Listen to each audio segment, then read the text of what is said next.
오늘 설명드린 내용에 사실 정말 중요한 것은 새 마이크로소프트라는 이 두 번째 용어보다는 새 시대라는 용어의 방점이 더 있습니다.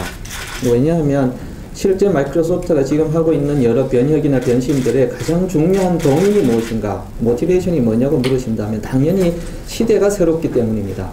문제는 이 시대가 어떤 시대인가를 규정하는 용어들이 참 많이 있습니다만 조금 분위기를 부드럽게 풀어드리는 뜻에서 이런 그림을 하나 준비해봤습니다. 요즘 이런 분들이 많으시죠. 기술이 워낙 발전하다 보니까 기술인지 마술인지 구별하기 어렵다는 이야기를 하십니다. 사실 지금 우리가 누리고 있는 많은 기술들은 20, 30년 전만 하더라도 거의 마술이나 마찬가지인 기술들이 있습니다. 그러다 보니 우리가 할 수 없는 종류의 일이 무엇인가, 할 수 있는 일이 무엇인가 하는 질문보다는 할 수 없는 일이 무엇인가 하는 질문이 더 타당한 질문인 것 같습니다. 이 질문에 대해서 이런 답을 하는 분들이 계십니다.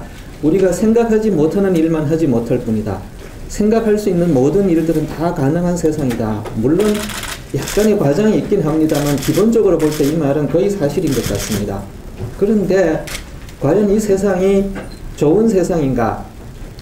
생각할 수 있는 모든 일을 이룰 수 있는 세상이 과연 좋은 세상인가? 라는 질문에 대해서 꼭 그렇다고는 할 수 없는 몇 가지 이유들이 있는 것 같습니다. 그 중에 한 가지를 들어보자면 아마 일반적인 기술의 소비자 입장에서 보자면 새로운 기술이 나올 때마다 열광하고 각광하기보다는 또 뭔가 새로운 것이 나왔다는 불편과 부담이 있을 겁니다. 그런데 이런 소비자만 문제가 있는 것이 아니라 기술을 공급하는 사람들에게도 새로운 종류의 문제가 있습니다. 조금 웃자고 드리는 말씀이니까 너무 심각하게 이 슬라이드를 받아들이지는 마십시오. 이 내용은 마이크로소프트가 기술 중심의 회사라는 건 누구나 잘 아실 겁니다. 근데 문제는 너무 기술 중심이어서 새로운 종류의 기술이 나오기만 하면 소비자는 알아서 열광하고 이 기술을 당연히 채택하고 함께 그 혜택을 누리리라고 기대하고 내놓은 제품들이 많이 있습니다. 오늘날 우리가 정보기술의 3대 총화라고 하면 당연히 내세우는 것이 태블릿과 전자책과 스마트폰 같은 걸 들 수가 있죠. 그런데 여기 나오는 이 제품들 이름들 못 들어봤다고는 하지 않으실 겁니다. 마이크로소프트가 태블릿 쪽에 투자를 한 것은 아주 오랜 세월이고 특히 2001년도에 있었던 컴덱스라는 행사에서 당시 빌 게이츠 회장이 시연까지 해보였던 것이 바로 윈도우스 XP 태블릿 PC 에디션이었습니다.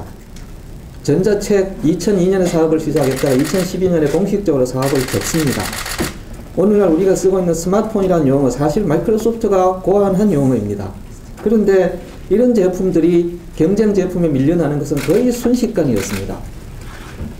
이런 현상이 왜 벌어졌을까요? 뿐만 아니라 요즘 웨어러블 디바이스 이야기가 많이 나오면서 스마트워치 이야기도 많이 나옵니다만 제가 마이크로소프트에 합류하고 다음 해 본사에 방문했을 때 자랑스럽게 우리 직원들이 손목에 뭔가 거대한 탱크처럼 생긴 차고 있는 걸 보았습니다.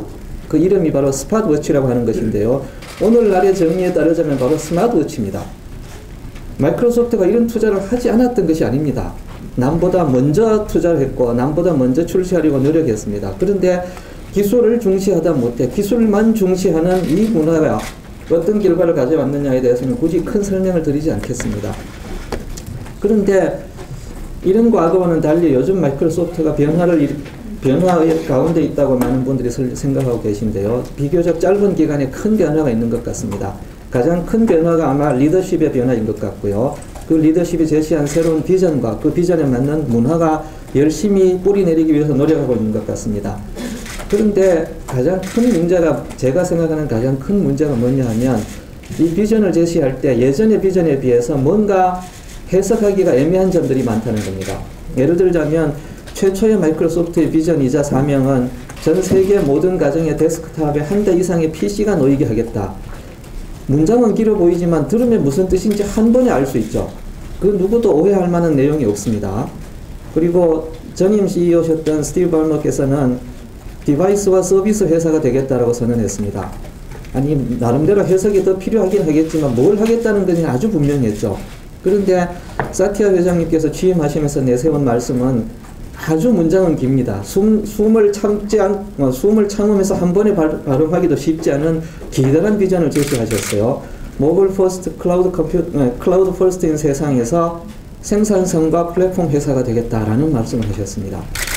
무슨 뜻일까요 도대체? 오늘 제가 설명드리고자 하는 이 내용의 핵심이 바로 이것입니다. 이 말씀이 무슨 뜻일까요 하는 것입니다. 새로운 말씀을 드리고자 하는 것은 분명히 아닙니다.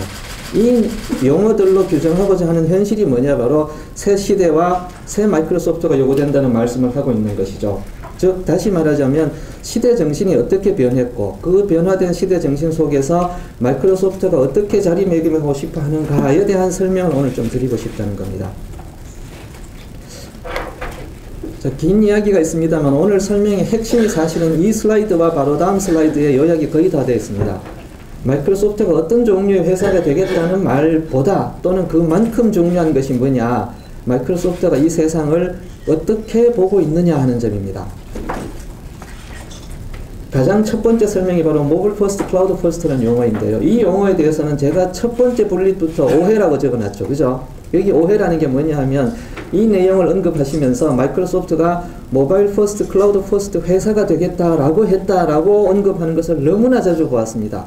심지어 우리 회사 내에 몇몇 분도 실수겠습니다만 그런 용어를 쓰시는 걸 보았습니다. 그런데 사실 굳이 어려운 문법책을 동원하지 않더라도 마이크로소프트가 이런 회사가 되겠다고 말한 적이 없습니다. 잘 생각해 보십시오. 모빌 퍼스트, 클라우드 퍼스트를 위한 생산성 및 플랫폼 회사가 되겠다고 했지 언제 모빌 퍼스트, 클라우드 퍼스트 회사가 되겠다고 했습니까? 저는 이전부터 바로잡아야 된다고 생각하고요. 그래서 이 말의 의미가 정말 마이크로소프트가 모바일 퍼스트, 클라우드 퍼스트 회사다 또는 그런 회사가 되겠다고 한 것이라기보다는 기술적 또는 비즈니스적인 현실이 이렇게 바뀐 세상이다라는 말을 하고 있는 겁니다. 모바일 퍼스트, 클라우드 퍼스트 월드라고 말했지 모바일 퍼스트, 클라우드 퍼스트 컴퍼니라고 한 적이 없다는 거죠. 어느 누구도 수뇌부에서 이런 말을 한 적이 없습니다. 잘 따져보십시오. 그러면 기술적 또는 비즈니스적으로 모바일 퍼스트, 클라우드 퍼스트라는 이 용어가 다른 분들이 쓰는 용어에 어디에 그나마 비슷한가? 제가 가장 비슷하다고 들 수 있는 용어 하나를 들자면 스맥이라는 용어를 들고 싶습니다. 이 스맥은 스펠링이 조금 다르긴 하지만 스맥다운이라고 그 프로레슬링 좋아하는 분들 꼭 프로그램 이름 같죠, 그죠? 발음을 일부러 그렇게 만든 것입니다. 우리가 흔히 요즘의 기술적인 트렌드를 규정하는 4가지의 트렌드를 꼽자면 소셜, 모바일, 빅데이터, 클라우드 이렇게 들죠, 그죠? 근데 빅데이터라고 하는 그 첫 글자 B를 여기 집어넣어버리면 발음이 안 되죠. 그래서 빅데이터가 추구하는 핵심적인 목표가 애널리틱스와 인사이트 인텔리전스니까 애널리틱스라는 단어를 대신 쓴 겁니다. 그렇게 써서 만든 발음 가능한 용어가 바로 스맥이죠. 오늘날 우리가 살아가고 있는 세상에 기술적인 트렌드가 뭐냐? 바로 스맥입니다. 이 스맥을 마이크로소프트식 용어로 표현한 게 뭐냐? 그게 바로 모빌 퍼스트, 클라우드 퍼스트입니다. 물론 모빌 퍼스트, 클라우드 퍼스트가 스맥의 모든 용어를 다 포함하고 있지는 않지만 핵심적인 사상을 포함하고 있다는 건 분명하다는 거죠. 그런데 그렇다고 해서 그럼 마이크로소프트가 스맥 세상에서 뭐가 되겠다라고는 아주 뻔한 이야기를 한 거냐? 그 말이 아닙니다. 모빌 퍼스트, 클라우드 퍼스트란 말이 어떤 뜻을 가지고 있는지 누차 설명한 바가 있습니다. 그 설명을 다시 한번 요약하자면 이겁니다. 모빌 퍼스트라고 하는 말은 모빌리티가 먼저 앞선 우선시되는 세상이라는 말을 달리 해석하자면 컴퓨팅이나 데이터가 도처에 존재하는 세상. 예전과는 다른 점이 바로 핵심적인 점이 이 점입니다. 예전의 IT는 컴퓨팅이나 데이터가 한정된 곳에서 한정된 기기를 통해서만 제공되거나 처리 가능한 세상이었습니다. 근데 모빌 퍼스트 세상이라고 하는 말은 데이터나 컴퓨팅이 세상 어느 곳에나 존재하고 다양하게 존재한다는 거죠. 이 점이 특징이라면 클라우드 퍼스트는 또 뭘 강조했는가? 예전의 IT는 필요하면 용량이 모자라고 평소에는 용량이 남아도는 기현상인 환경이 바로 IT였습니다. 근데 클라우드가 도입되면서부터 필요한 만큼 용량을 자유롭게 사용할 수 있는 사실상 무한한 용량을 제공하는 세상이 되었다는 거죠. 이 둘을 합해놓고 보면 뭘 말할 수 있느냐? 바로 핵심이 다음에 나옵니다. 모빌 퍼스트, 클라우드 퍼스트라고 하는 말을 달리 설명하자면 IT가 더 이상 희소 자원이 아닌 세상에서 우리가 살고 있다. 좀 더 극단적으로 말하자면 IT가 흔한 자원이 되어버렸다는 겁니다. 예전에 IT, 기술을 공급하는 업체라면 IT가 한정된 공간과 한정된 시간에서만 사용할 수 있고 필요한 만큼 사용하지 못하는 제한된 세상에서 우리가 살고 있었다면 오늘날의 세상은 비교적 짧은 시간 동안 갑자기 세상 어느 곳에나 컴퓨팅이나 데이터가 존재하고 필요한 만큼 용량을 사용할 수 있는 이런 형태의 세상으로 바뀌어버렸다는 겁니다. 이것이 바로 모빌 퍼스트, 클라우드 퍼스트라고 하는 이 용어가 뜻하고자 했던 세상의 변화를 말하고 있는 것입니다. 마이크로소프트가 이런 회사에서 모빌리티 좀 더 잘하고 클라우드 좀 더 잘하는 이런 회사가 되겠다는 단순한 이야기를 하고 있는 것이 아니라는 거죠. 그리고 또 한 가지 마이크로소프트 입장에서 볼 때 이런 비즈니스 변화가 가장 큰 영향을 미칠 만한 이유가 뭐냐 하면 바로 PC라는 용어가 더 이상 개인용 컴퓨터를 의미하는 세상이 아니라는 겁니다. 얼마 전에 마이크로소프트 창립 40주년을 기념해서 빌 게이츠 회장이 전 사원에게 보낸 메일이 있었습니다. 저는 마이크로소프트에서 일하면서 참 재미있는 교훈을 하나 얻었는데요. 혼자 알고 있는 사실이 아닌 것은 절대 비밀이 아니다라는 것을 알게 됐습니다. 사실 이 메일들이나 사티아 회장님이 전 직원을 통해 읽어보라고 보낸 메일들은 우리 직원만 보라고 보낸 메일인데 그 다음날 새벽에 보면 벌써 전문이 누출되어 있는 경우가 많이 있습니다. 그래서 아마 여기 있는 이 내용도 전혀 비밀이 아니라고 생각해서 여기에 과감하게 인용해 보았습니다. 뭐냐면 빌 회장께서 우리가 지난 40년 동안 참 많은 일을 잘 해왔다. 그러나 아직도 이 세상에는 수십억 명의 다른 사람들이 정보기술의 혜택을 누리지 못하고 있다. 그들에게 더 많은 혜택을 누리게 하자. 이것이 우리의 사명이라고 말했습니다. 참 듣기 좋은 이야기죠. 그죠? 그런데 그 다음 말이 Make Personal Computing이라는 새로운 용어를 쓰셨습니다. 적어도 빌 게이츠 회장 입에서 이런 이야기가 나왔다는 사실은 굉장히 놀라운 용어입니다. 사실은 오랫동안 생각했고 많은 용어를 비슷하게 써오셨겠지만 PC라는 용어가 이제는 퍼스널 컴퓨팅을 뜻한다는, 이 퍼스널 컴퓨팅이 예전에 쓰던 PC와 무슨 차이가 있는가? 바로 다양성에서 큰 차이가 있다는 거죠. 앞에서 제가 말씀드릴 때 모바일 퍼스트라는 말이 가지고 오는 두 가지의 함의가 뭐냐? 바로 컴퓨팅이나 데이터가 편재하고 어디에나 존재하고 다양하게 존재한다는 말씀을 드렸는데, 바로 비즈니스 리얼리티, 비즈니스 현실을 보더라도 이제는 PC가 더 이상 단순히 퍼스널 컴퓨터를 의미하는 세상이 아니라 퍼스널 컴퓨팅을 의미하는 세상으로 변하고 있다는 뜻입니다.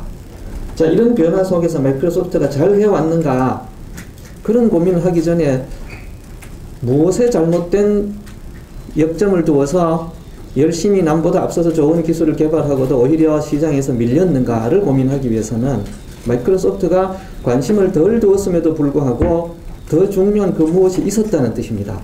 그게 뭐냐? 바로 진정한 희소자원이 뭔가 하는 겁니다.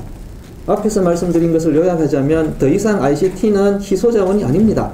넘치도록 존재하고 어디나 존재합니다. 그럼 진정 희소자원이 뭔가? 마이크로소프트가 바로 이 두 가지를 진정한 희소자원이라고 내세우고 있습니다. 이 이야기도 곳곳에 여러 번 노출된 바가 있는데 한번 굳이 찾아보시지 않으셔도 오늘 설명해서 잘 이해되시리라 믿습니다. 그 희소자원이 두 가지라고 설명했는데 한 가지가 바로 사람들의 시간이고 또 한 가지가 사람들의 관심이라고 했습니다. 기술 중심의 비즈니스를 하는 마이크로소프트 입장에서 볼 때 도대체 어떤 종류의 기술을 개발하고 어떤 방식으로 고객에게 접근해야 그들의 아픔이나 그들의 부족함을 쉽게 채워줄 수 있는가, 이것에 대한 고민이 앞서야 된다는 뜻입니다. 여기서 핵심적인 키워드가 세 가지가 있죠. 사람이라는 용어가 있고 시간과 관심이라는 이 두 가지 용어가 있죠.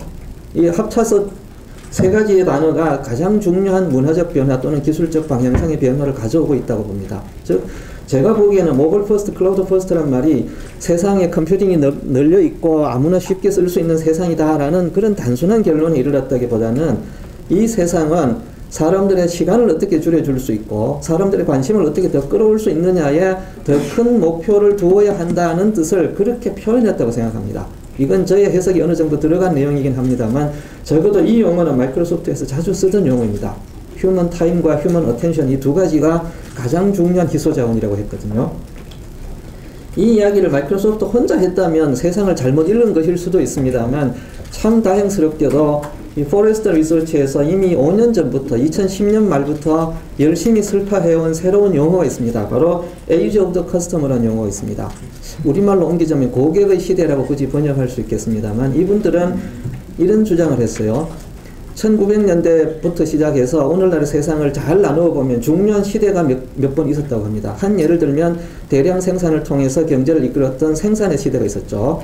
그 다음에 유통의 시대가 있었습니다. 그 다음이 정보의 시대가 있었다고 볼 수 있다는 거죠. 그럼 오늘날은 이 모든 것들을 합쳐서 그 더 진일보한 어떤 세상으로 변했다고 볼 수 있는가? 바로 고객의 시대로 변했다라고 주장하고 있습니다. 문제는 이 용어가 너무 단순하고 보편적인 용어다 보니까 고객의 시대가 무슨 뜻인가 설명하기가 쉽지 않다는 거죠. 그래서 포레스터 리서치가 친절하기도 제가 보기엔 별로 친절하지 않습니다. 읽어도 또 무슨 말인지 모르겠으니까요. 그죠? 예, 그렇지만 조금 나은 설명이 있습니다. 여기 보면 20년 주기의 비즈니스 사이클로서 성공적인 기업이 되기 위해서 어떻게 해야 되는가에 대한 설명을 하고 있습니다. 그 첫 번째가 systematically understand. 제일 마지막에 보면 점차 증가해가는 고객들을 체계적으로 이해하고 올바르게 서브하기 위해서 스스로를 리인벤트하는 조직만 살아남는 시대. 우리말로 알아서 잘 번역해 주십시오. 저는 이런 용어들을 번역하는 게 가장 부담스럽습니다. 기술 용어도 아니고요.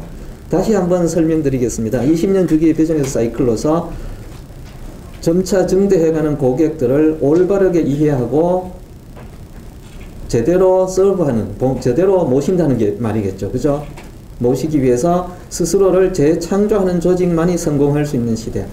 자, 이 용어를 잘 따져보면 마이크로소프트도 성공적인 기업이 계속해서 성공을 이루어내고 오랫동안 성공적인 기업으로 남기 위해서 스스로를 재창조할 시기가 왔습니다. 그것이 바로 새 마이크로소프트가 필요한 이유겠죠. 그죠? 그런데 여기서 두 가지 핵심적인 용어 나왔어요. 고객들을 체계적으로 이해한다. 이 말이 어디에 해당하는 것 같습니까? 제가 앞에서 설명드린 내용에서 바로 고객들의 관심을 어떻게 끌어올 것인가에 대한 말과 매핑된다고 생각합니다.